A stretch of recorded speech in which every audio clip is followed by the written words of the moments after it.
My name is recording in progress. Got it.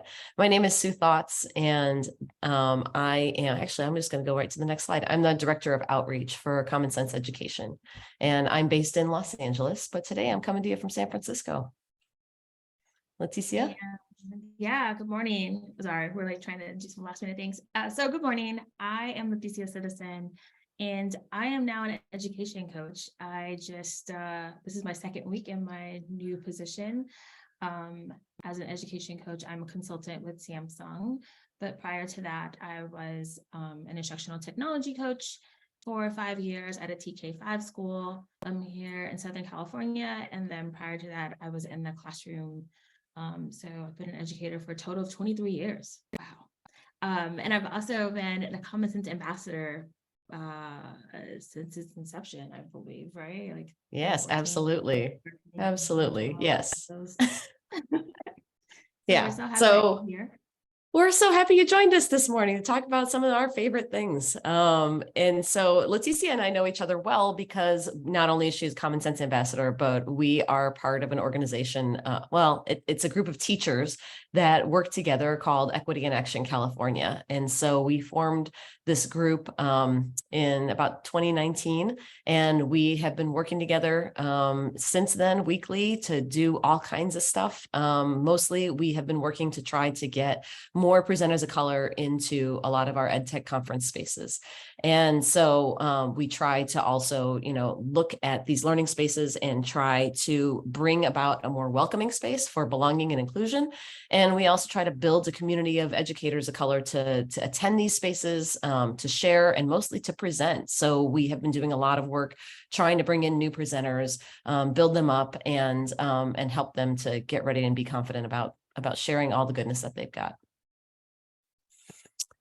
This is one of the activities that we do to make these spaces more welcoming. So whenever we started with at a conference, we would invite people to bring their identities with them, bring their whole selves into this space.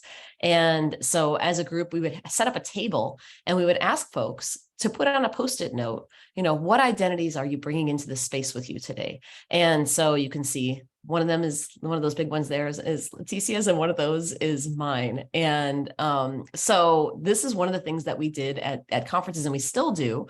And we do this at, yes, definitely. We do this at conferences, even when we do this virtually. So we would invite you to begin our session today by thinking about the identities that you bring with you whenever you come into any kind of space, right? So Leticia, how does this work? Right. So if you are, have a device and you want to go ahead and scan the QR code, then you can do so. Otherwise, you can go to menti.com, and I'm going to put that link in the chat to help out. And then you are going to enter the 8-digit code that is there on the screen. Once you do that, you should be able to come to a space. Now, I think it gives you like 10 spots, but here we go. You get to choose how many identifiers you want to bring into this space, right? So you could go ahead and fill in all 10. You could just fill in a couple. It's up to you how you want to do that. Yeah, just go ahead and share like a couple of your identifiers. We typically ask for gender and race, just because we specifically use that information. That afterwards we take all of the things. So usually when you're doing it on a Post-it, we have to like type it all up, we do that usually during lunchtime.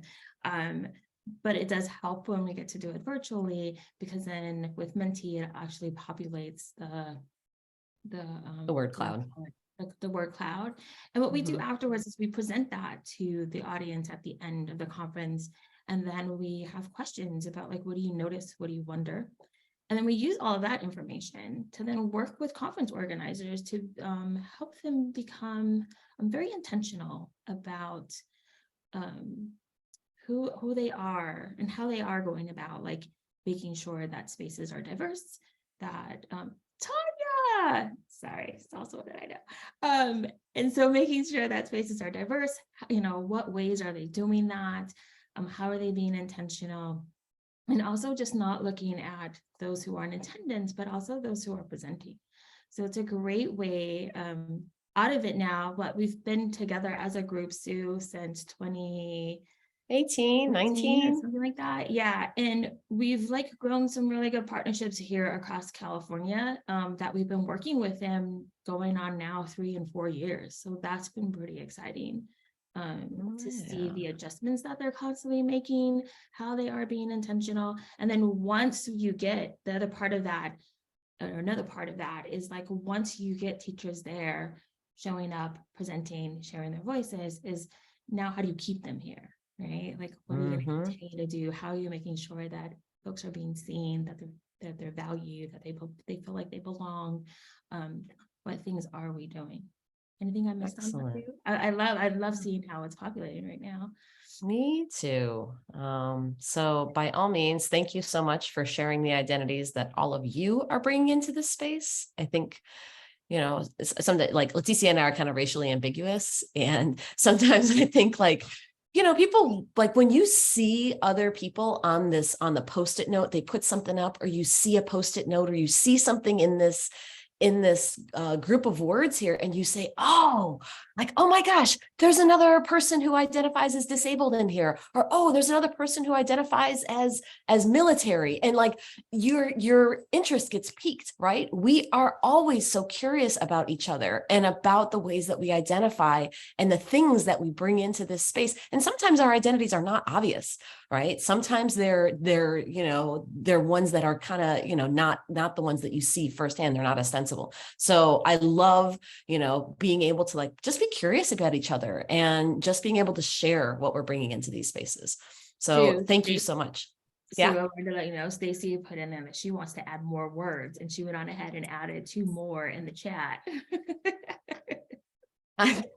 See, 10 was the max that it would allow on a Menti. Cannot be bound, right? Yeah, I love it. Yes. I tried to open another tab, and it said you already answered this question. It's pretty clever about like making sure. The other thing I was going to say too is like, we're very intentional too, or we have those conversations as well about like which platforms should we use, because we don't want to limit people, right? Like, but alas, we didn't want to survey. We didn't. Right. We didn't want to put words into people's mouths. Yes, there you go, Stacy. That's what you got to do. Yeah, there you go. You figured out the hack. All right. Well, thank you so much for participating. For those of you who joined us in there, it's fun in person. It's kind of fun virtually. Another thing that we do as an organization is we put on conferences. We put together just virtual conferences of people that we want to see speaking. And so these are some of we call them equitariums. So these are some of the equitariums that we've had in the past and we have one coming up, and it's centered on the ways that teachers can use art to talk about identity and to really bring out, and solidify what it is that students are doing, with their own identity and how they express that. Anything else about Jessica's asking, she likes that word. Did you invent it? Actually, yes. One of our teammates, Tori, yes, he is. He's in one of those pictures at the top. He actually came up with Equitarium. And so we've been using that. So we're about to host our 3rd one in about 2-3 weeks. It's coming fast. And it's all virtual. It's all free. And we're very intentional about highlighting voices from teachers and students who are not like typically on the conference bus or whatever, who are not, who are still iffy about whether or not what things they want to share. And so we work with them one-on-one, and we meet with them constantly. Is it just for your region? No, we'll actually like share the link. Yeah, we'll show the link to we'll share the link to our website. It's open globally. You just have to manage time zones, right? So, and there, what is it? Thursday and Friday evening is for 2 hours, and then Saturday morning would be, I'll get that all together, and I'll have that ready for you to share. Yep. Yep. So by all means, I guess, one of the things like that's one of the things that we do. But the other big thing that we do is we talk about digital citizenship. And so I'm going to push us forward a little bit. And I'm just going to share how when I first met Leticia and I visited her classroom, I watched her do a digital citizenship lesson. And when I walked in there and I saw all the work that she was doing and all the students that were in her class and the ways in which they were responding related to things that Leticia is bringing in, related to identity, related to race and social justice and all these things, it really hit me that a lot of digital citizenship can be centered in these ideas and these topics that we really are passionate about. And so we came up with this session, this presentation, and part of it was to highlight the connection between digital citizenship and racial justice. But another one was because a lot of teachers cannot politically, talk about things like race, and they can't talk about, social justice in their classrooms. So we kind of pulled out, some of the digital citizenship pieces that we thought, you can teach digital citizenship, but really it's about inclusion. Really, it's about, the ways in which we have relationships, that we take care of each other, that we stand up for each other. That's a huge part of digital citizenship. So, we just wanted to make this session about, making that connection. So if you have trouble teaching about racial justice, maybe you could say you're teaching about digital citizenship. And so that was our surreptitious way of getting into some classrooms. Is there anything else you want to say about that, Leticia? Feel free. No, I will say, what I've been lately saying to teachers is, please don't lose your jobs, right? We're not here to encourage you to lose your jobs, but we are saying you cannot not teach this. And so we're here to do our best to give you different entry points into doing that. So if it's through digital citizenship, if it's, using, poetry, and bend the rules, but don't break them. Okay. Bend until, you don't break. That would be the thing to do. That's the important part. We don't want any of you to break either. So in that picture, they were all working on this lesson about beyond gender stereotypes. And I had asked Leticia's classroom to pilot it. And so that was what they were doing in that last photo. This is the definition that we had at Common Sense for what is a digital citizen. And it's really just about thinking critically about the digital world and using technology in a way that you take ownership to create things, to participate, to connect with others, to be a member of a group, to be a member of a society that is all in this online world that our students are a huge part of, right? And we're a huge part of. And so it's just about, being very thoughtful and intentional about the ways in which we participate. And at Common Sense, in case you're not familiar, we're a nonprofit organization, and we have a full K-12 curriculum plus all kinds of other lesson plans and resources, and they're centered on these topics. The topics that are circled here are ones that we thought particularly connected with a lot of digital citizenship, including relationships and communication, cyberbullying and hate speech, news and media literacy, and digital footprint and identity. So those are the ones that we really wanted to just kind of highlight today. And a lot of this centers on what we call the rings of responsibility. This is the framework on which a lot of this content is based. And so with yourself at the center, what are your responsibilities to yourself, to your immediate community and those that you know? And then what are your responsibilities to the greater world that perhaps you've never met? And so when it comes to thinking about racial justice and a lot of this work, this framework really, when we think about yourself and your responsibilities to yourself, how do you understand your own identity? How do we help our students understand who they are in relation to the world? And what are the pieces that they bring into each space? The other piece is, understanding others in your community. So in your classroom, you have students who have all different kinds of identities and backgrounds and experiences and cultures. And so how do you help your students be introduced to each other in a way in which they can humanize that experience and take comfort in each other and share with each other, right?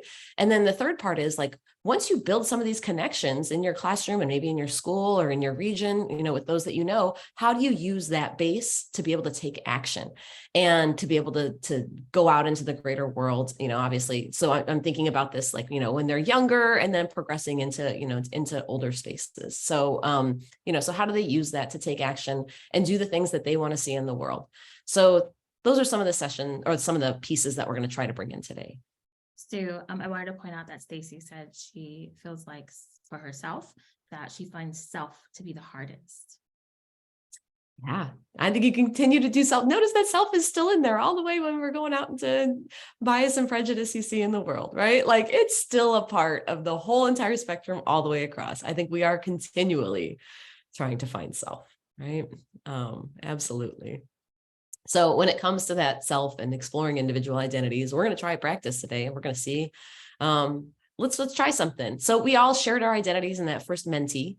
Let's try to go a little bit deeper. We're going to try to use this I am poem. If any of you have ever done an I am poem, by all means, like, they're super fantastic. I hope you will continue to do them or share some of your experiences with us here in the chat. But yeah, Leticia, how are we going to do this I am poem today? We are actually going to do some on a Padlet. So I'm going to place the link in the chat. And so you want to go ahead and click on that link? Sure. So with an I am poem, you are writing some I am statements. Now, when I do this with students, because I do this with, I would do this with 1st through 5th grade, I kind of gave them some starters, right? So I am, I I kind of like switch some of them up to get a type, diverse response from them just to help them out. And then I have some students who kind of take off and do their own thing. But just go ahead and share. I am. So are you able to click on the link, on the Padlet link? Yeah, I'm able to get right into that Padlet. So you can see here other ones that we've recently done with other folks. So if you are unfamiliar with Padlet, you can read these. You can just scroll across the timeline and read them. If you want to make your own, you click on, I don't know if you can see my little guy, this little red plus button. So you do that plus button and you can put in whatever, if you wanted to put in some sort of subject up here and then your poem down here, you can add anything you want in there. So we'll give you about 2 minutes. Yeah. So write the beginnings of your I am poem. We've done them at our college. It is interesting things you didn't realize. Absolutely, Stacy. What I like to do actually with students is I like to do this like in August when we first come in, and then we revisit again in January and we do a new one, just because I always like to say, until we create a space in our classrooms or any learning spaces that you're in, people who ever navigate that space, whether it's young students or as adults, we're going to pick and choose what parts of ourselves we're going to bring into that space. And we're going to decide, like, this is what I want to share. This is not what I want to share. But then over time, as we start to really build an environment that students feel brave enough to bring more and more of themselves into that space, even as an adult, then I think it's really important to go back and like do these again and see, we compare like what did I say now? What parts am I willing to share now? Because, I feel brave enough to do it here. I know that I can like be my authentic self and I'm not going to be ridiculed or anything like that. Or I'm going to find some similarities with others. Or like last time I remember Sue shared this and I didn't, but now I want to, and I want to point that out. And so we do like a deep dive to compare those two. So I think it's really important to like note that like, I just try to caution teachers, if you are going to do this like right in the beginning with students, then you might want to have another time that you do it later in the year. Otherwise, you want to wait later in the year because you might get, more and more of your students bringing different parts of themselves in there. I don't know. Let's see. Oh my goodness. Yeah, you need to take a moment and read. Yeah, I'm like trying to catch up in the chat. Their college. We class. Thank you for bringing in your poem. Who was in the room? Yes, Melissa, absolutely. Excuse me. She said that it's a lovely way to get to know who is in the room. even if it's for adults. Yeah, it's one of my favorite things to do whenever we like host a conference with our upcoming Equitarium, because it is focused on different forms of art. We have time carved out so that way people can do an IM poem. So yes, thank you for sharing. So I know that you could probably go on and on and on and on with your poems, but if you would like to share one, by all means, feel free to put that in this space and add it, even if it's not quite exactly what you want, because we're gonna do a quick activity where we're reading some of these, right? So we're gonna take a moment just to read through some of these and see if there's anything in here. I mean, I see this one is it's just so fantastic. So thank you so much for sharing this great piece about where you come from and the work that you're doing now and the things that you're also struggling with. Yeah, same thing. I think all of us see each other in a lot of these poems. Whenever I mean, this one is mine, right? That I wrote a little while ago. And, so I'm sure as you read through some of these, I mean, there might be some things that you see in here that you identify with. A country girl. I'm very much a country girl. So it's just a good opportunity for you to take a moment and have your students share something, or have your colleagues share something that gets a little bit deeper and helps you understand each other, right? And helps you understand yourself and your own identity in relation to others. So yes, thank you all so much for sharing that piece. Leticia, is there anything you want to say about these student examples? Oh, yeah. So like I said before, like I often give my students like sentence starters. So they have I am, I wonder, I hear, I see. And again, like I just love having students do it like at least twice a year, just to see what more parts of themselves that they have decided to share. It's a great way too for students to go ahead and find like similarities, right? We start to build small groups out of this. The other thing is that, sometimes, so one part that I didn't mention is we also talk about as a class, like in terms of, if students see something that someone else wrote, right, to watch how we react to those things, right? So if you say like, what, you like this, like we talk about tone, we talk about what does that transmit to someone else, how do we word it so that way, yes, we're curious, but we don't make the other person feel like, oh, you feel bad about that curiosity that you have. So those are conversations that are also had, that we practice that.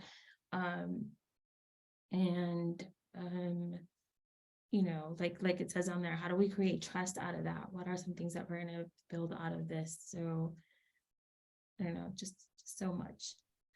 There is so much. And you also use these with primary sources. Yes. So that's the next example if you want to move forward. So another way that I do this with students, Sue, are you frozen? No, I'm not frozen. Are you frozen? No. Am I frozen? You're like freezing kind of. Okay. Screen. Why don't you go ahead and stop sharing your screen, Sue? And I'm gonna go ahead and share my screen, so that way it'll probably release some of the strain on your end. And let me get to the right slide. See, I knew I had this up for a reason. Are you still there, Sue? Did she go away? I am still here. Okay, good. See, now okay, so you're just driving now. That's cool. Yeah, all right. Because you kind of like went away. So yes, what I was saying was that I also use these with primary sources, and that, I walk students through whether it's using art pieces or diary entries or images, whatever that is, depending on the topic. But one activity I love is that students will go ahead and do a deep dive into that primary source. And then they're instructed to write an I am poem from the perspective of like someone or something that's in that primary source. And so, of course, this is like towards the end after we've already been interacting and engaging with various primary sources, depending on the topic that we're doing. But you'll notice that they have things in here, like with this I am man, I touch the hardness of a police baton. I worry my children will go through the same, right? I say, why do we have to be separated? So they're writing from the perspective of someone that's here. On this other one, you see that she even designated this as the person that she's writing about, because there were so many people that were in here. And, you know, I pretend to have a smile on my face. I feel sad about everything. I worry about our home. And so it's a great way for students to, again, bring their personal selves, but then connect with making connections to history, to the past, and what things are going on and happening. Is that good too? Are we good? Yeah, no, that's fantastic. Of course. And then here are just some more, again, primary source examples. I understand that the English might invade our village. Like students start to really let you know their thinking. And I love doing this instead of like giving them a test, things like that. So this is a set of resources. These are all hyperlinks to lessons that are from the Common Sense content. And so these are each full lesson plans with student resources and slides and family activities, but these are the ones that really connect with this idea of self-identity and who we are and what shapes us. So if you're looking for some resources besides I am poems, here's a bunch of lesson plans that you can use about, you know, benefits and drawbacks of presenting yourself online in different ways, and so on. So these are just some of the resources, and those are the grade levels on the side. I do want to point out too that when you go to these resources, when you go to these lesson plans, that you don't have to follow them like strictly to how they're listed. Like there are some 15-minute ones, but again, they're all there for you to like, you know, I won't say piecemeal it, but make it work for you and your students, or make it work, really help teachers understand that they can go ahead and use the different parts that are there. There's just there is like a start to finish, but you don't have to do the start to finish, if that makes sense. There's a lot of flexibility when it comes to it. All right, so moving on to community. Absolutely. So when it comes to thinking about the community and the spaces that we all live in and everyday data, like in real life stuff, as well as the online spaces, we need to show how it is that we are all taking care of each other and how to be respectful of each other. So we just wanted to share some resources here to do some of that. And some of it is creating, you know, community agreements and being welcoming and inviting, you know, students to participate and share and grow together. So there are some lessons related to that we'll share in the resources. But the other big thing that we wanted to talk about was being able to give feedback and create dialogue with each other. And how is it that students are able to productively have conversations about things that maybe they don't always agree with, or are trying to help learn from each other. And so a protocol here for how to give purposeful feedback that she uses in. Yeah, so this is a protocol that I use with my students called purposeful feedback. The other thing I want to say is not only were my students using it, but this was something that I also shared with, I know she's kind of breaking up. This is also a protocol that I taught to my parents. So when they would come in for back to school night in the beginning of the year, I kind of walked them through this whole protocol, because not only were students going to share work with me and share work with their peers, but they were also going to do, we had what was called Reflection Mondays, where they had to like take like 3 things that they had been working on the previous week. So even if it wasn't finished, and we use Seesaw as our space to share. And so students would go ahead, and that was like their digital portfolio. They would go ahead and take like 3 different pieces that they're working on or that they finished, it didn't matter. And then they would reflect on it from the previous week. And parents would then, because again, I already had set this expectation, but parents would actually go into Seesaw that evening or the next day, and they would use the same protocol that students are using. So they would start off with the compliment where they would need to be very specific about it, right? They couldn't just say, I like it, or I think it's cool. They had to be very, very specific about what did they like about the piece, what did they like about the creation. Then they had to make their own personal connection.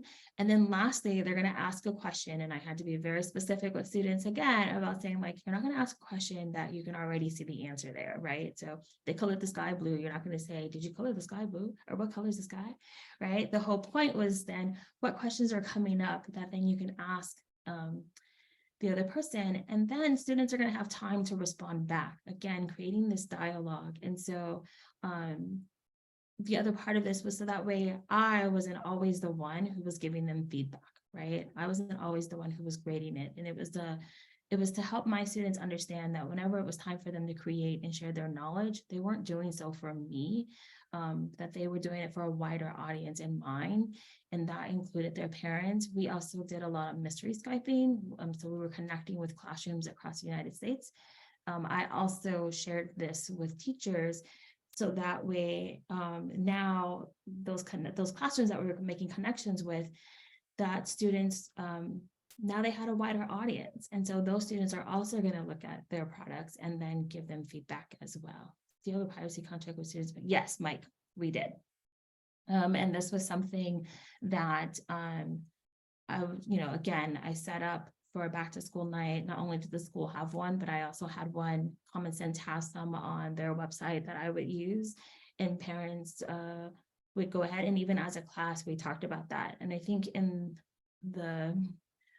I used this for like 10 plus years, I might have had one parent who did not want her child to do that because she was like becoming a famous skater. And so for her work, we just made sure that it stayed in-house, and we didn't share that when we shared with other classes. Yep. And then we made sure too, when we were doing like the global connections, that student was not anywhere in front of the camera. All right. So did you make it back? I did make it back, but Okay. I think you have to keep your camera off. I think I'll try that. But also the slides are not open to view for everybody. What do you mean? The slide link is set to just you and me. They have to request access. Oh, snap. Okay, I'll do that. Okay, I will. Thank you for notifying me, whoever it was that notified us. Thank you. Yeah, I thank just you went and for checked, but I can't open it because I am not the owner. Okay, so on your screen then, and I'll do that as like I'm going through.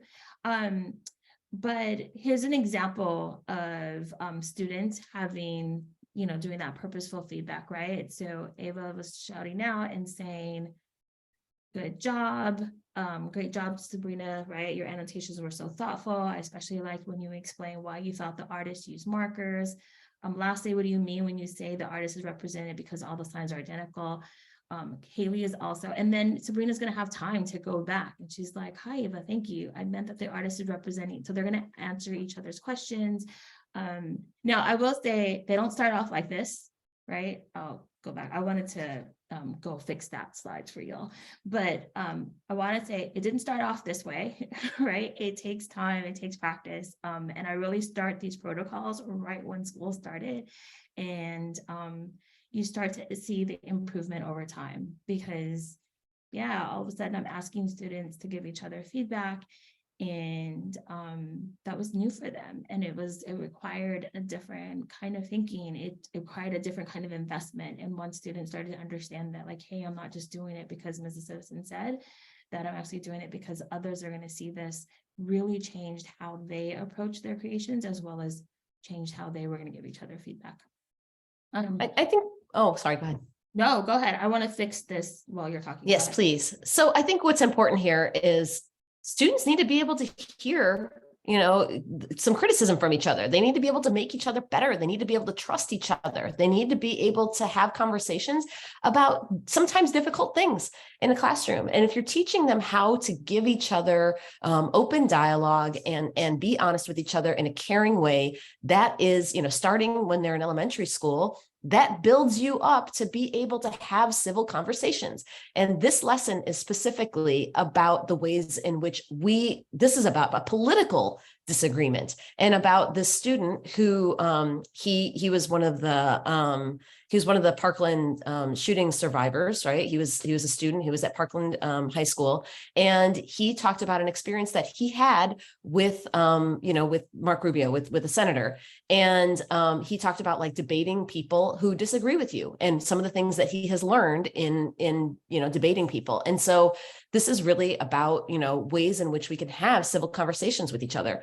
And so he has a video. We won't show the video today, but this is for a high school student who is thinking about having conversations or who is disagreeing with others online. And so it's about, how do we listen to each other? How are we having conversations with civility? And it all starts when we're young too. And this is just a way that you can do it. Use a Flipgrid to have that same conversation. Well, now it's flip. We need to fix that. Oh, sorry. Flip. I should probably put a quarter in the jar. I know. Yeah, right. And again, this is if you use Flip or if you use any other platforms, right, where you're going to have students watch videos like this and choose a platform where they can, again, having that dialogue going back and forth, not only getting to share their thoughts, but then promoting and practicing that civil dialogue, that civil discourse in an online space, because our students are doing it all the time. We just have to, now that we have them in this space, or even as college students, right, like practice, how do we do that in a way without, like, keeping in mind those who are going to see it, how, talk about tone, talk about word choice, capitalizing words versus not capitalizing them, how many exclamation marks you're putting, text talk versus, I don't know, like dialogue talk. It's just, you got to have all those conversations. But asking questions via the Great Book Society training. I need to check that out, Mike. All right, so we're moving forward. So you have, yeah, I just wanted to put a few other, recommendations for different lessons. So these are all hyperlinked to the Common Sense lessons about community and about being upstanders and about, how do we talk with different audiences when we are online? How do we represent ourselves fully, but at the same time, understand that sometimes we are with our friends, sometimes we are professionals, right? And so how do we, figure out the ways that we communicate with different audiences, but still be authentic to ourselves? And how do we take care of those audiences? So I just put a small little collection here of different resources at different grade levels that relate to community and respect and taking care of each other.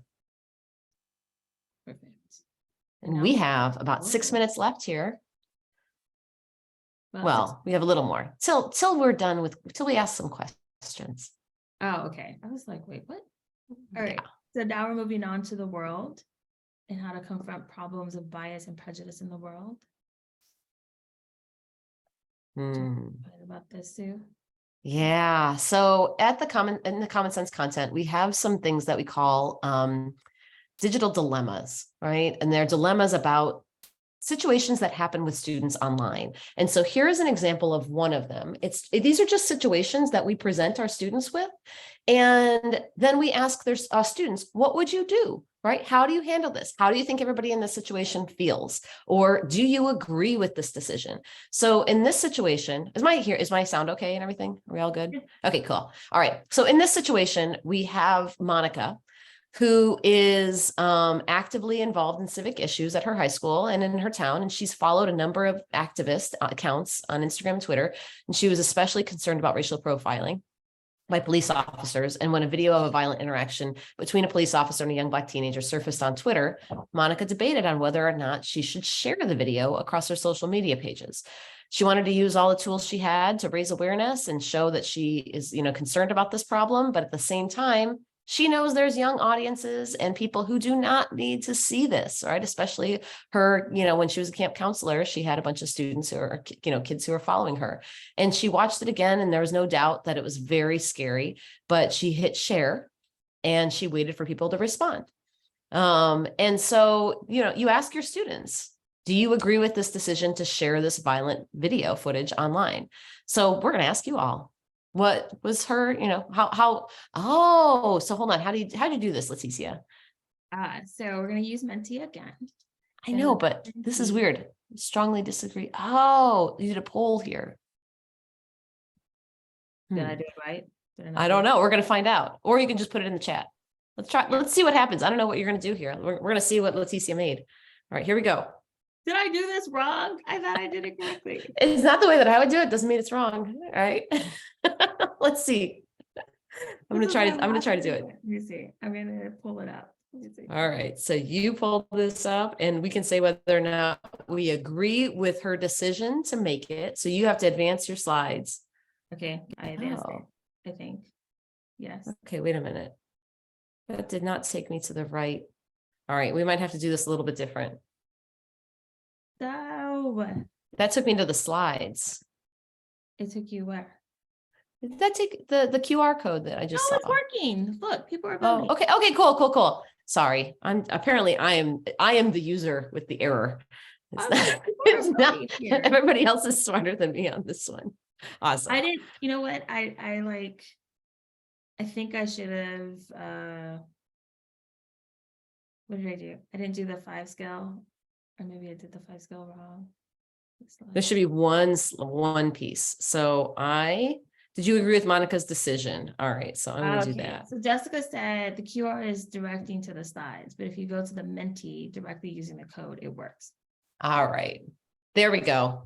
All right, minor error. I guess here's the thing. What's the most important part is, let's see. Do you agree with Monica's decision? Why or why not? If that works, Jen, the link I put in there, maybe it'll do it without the code. So it's moving around. We've got some people. You have to show me how you set yours up, Sue. I'm gonna show you. I'm gonna get a Menti class here. Yeah. Apparently I did the wrong thing. All right. So if anybody wants to share in the chat or with their voice, why or why not, why they agreed with Monica's decision or did not agree with Monica's decision. Yeah, who would like to share? Why you made the choice you chose. I'll call out names.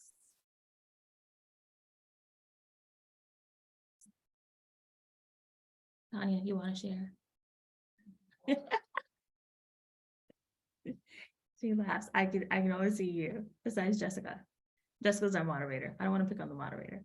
Oh, but she did. She said, I moderately agreed, hoping that parents would have an eye on very young children using the internet who might see the video. Jen said, I feel like education is important, but would prefer to be warned before viewing graphic content. And I was going to say too, I believe now a lot of the social media platforms, like before, I feel like that warning came up. Now you actually have to go into your settings and change it. So that way, one, you can make it so that way the videos don't automatically play if you're on social media. So you have to control that, because right now by default it's set to automatically play. And then the other thing is you have to like toggle on something, to go ahead and make it so that way you get a warning beforehand. Just something to point out. What I really like about these answers is it's not like Monica made a good decision or she made a bad decision, right? This is about like, what else is there, right? It's like, I think kids think in a very black and white way, like either you post it or you don't. are there any other kind of options, or are there other factors to consider? Or what if, are there other ways that you can raise awareness on this without, maybe traumatizing people in some way, right? So I think, to have these conversations and give kids options and have them come up with the options, I think is really interesting. So Rebecca said, I disagreed because I feel there should be a warning to help parents make determinations for their younger children. And also there's a weird temperature with how parents might react in the current political environment. Melissa said, I disagreed with her decision. I understand that she wants to raise awareness, which I think is great, but watching the content can be harmful and upsetting, and thousands of others are sharing the video. There are other avenues to raise awareness. Well, thank you all for sharing all of those. Just it's always interesting. I used some of these with 4th and 5th grade, and it was interesting the things that they would come up with, or and it really gave a glimpse into like their thought process and how they're sharing things. I always found it interesting that for a student who experienced some form of like cyberbullying or being treated a different way online had a different perspective and like had a different answer, as opposed to like students who never, and who were like, and so Sue did put the link in the chat for all the dilemmas. Oh, and we have 4 minutes. Okay. Some ways that we have done this as well is leveraging, again, technology. So setting up a Jamboard, if you're familiar with that, also Padlet, so that way students can go ahead and share their thoughts about, coming up with some suggestions. And on this one, I just made up a scenario, based on something that we were experiencing in our own household. So these are not rocket science. These are just scenarios that we made up too. Right. And then here are some curriculum connections to those bias. Again, it was very helpful by putting the grade level there and the links that are there. Of 3 minutes. Okay. Some free resources. Sue, did you want to talk about the resources? Sure. So in addition to all the lesson plans that I shared in there, there's a news and media literacy resource center in here that has all kinds of lesson plans that relate to the ways in which we interpret information that we get online. Some of these relate to things like deep fakes or artificial intelligence, or some of the resources relate to like the algorithmic bias that occurs that shows you a lot of this information, that is skewed in one direction or another, right? And so this is one piece related to news and media literacy, and so all the collection is there. The other piece is a social and cultural literacy collection that has resources from all across the internet as it relates to teachers and educators understanding things like, equity and social justice, bias, how to have these conversations, and so on. So I put a couple collections in there. And then for more information, you can access the Common Sense website. It is free. All the resources are free. You do need to sign up. But it's all there. But it's all there and for you to access. And absolutely, Sharon. I think a lot of these, you look at them for yourself, but especially the ones from the news and media literacy and the social justice collections or the high school stuff. Yes. Absolutely.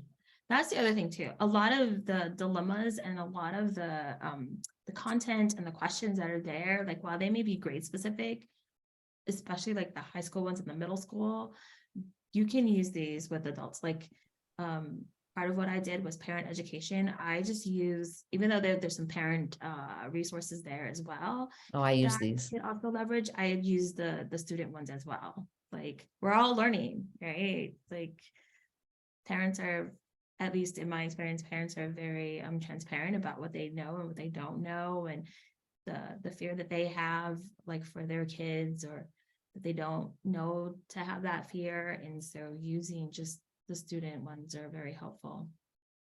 Thank you for being here. Are there any other questions?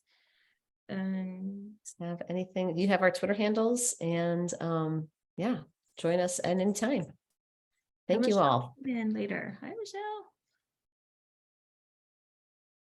Thank you. Enjoy the rest of